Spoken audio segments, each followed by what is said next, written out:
Well, good morning. Good morning. How y'all be this Thursday? If you're watching the replay, go ahead and say hashtag replay. It's a drizzly day in Georgia. What's it like where you are?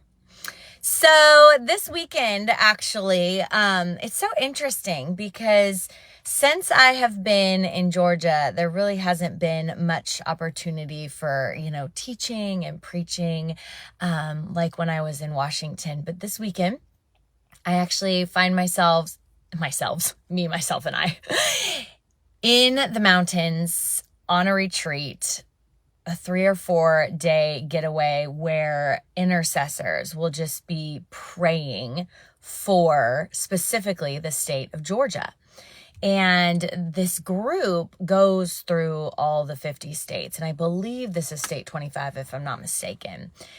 And so just to be seeking his face and saying, what is it that you have to say in this hour to this group with the focus of what we're seeking your face for, of how we want to hear from heaven, right? And, it's so interesting because I feel the weight of the word that is going to be brought. My session is Saturday.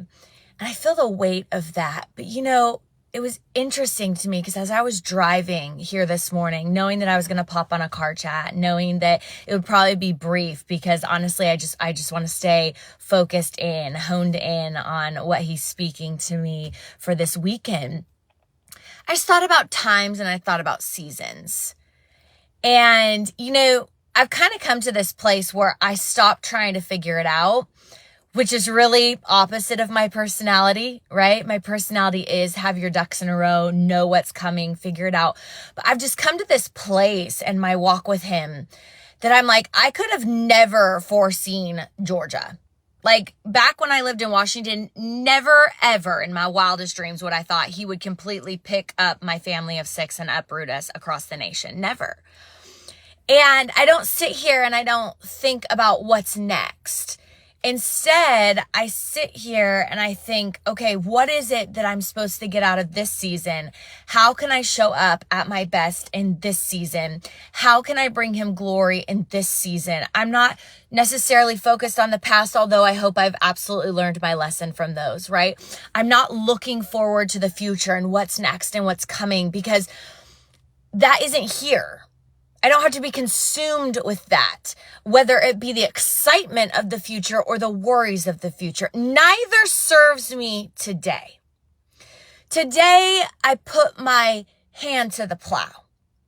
Today, I wake up and say it's a brand new day. And while I would rather be sunny and 70, it's a drizzly day. And so how can I bring his kingdom right here to this tiny little place of earth where my feet will step? And so with times and with seasons, I know that not every season is exciting. I promise you I know that. I promise you that I have been in plenty of seasons where I'm ready for them to be done. And yet I've learned I'm not going to rush what he's doing, and I don't want to rush his timing. Because there's something about the dots that he's connecting. There's something about the way that he weaves things together that I just want to soak up where I am. I want to sit in the season of where I find myself, not to be complacent, because that is the last thing I like. Let me tell you, I am a go, go, go, do. I've got 2 speeds. I'm lightning or I'm sleeping.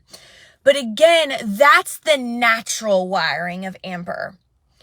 The reliant manner of Amber, meaning I pause in his presence. I pause in his presence. I sit in what he's doing. I bask in the season,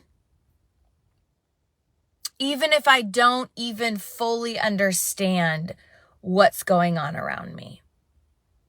So, something in there was for you. What was it? What can you glean from? Where are you allowing him to take the reins? Where do you need to give him the reins still? And may we learn this beautiful posture of pausing in his presence. So I'm going to end this and I'm going to go sit at his feet.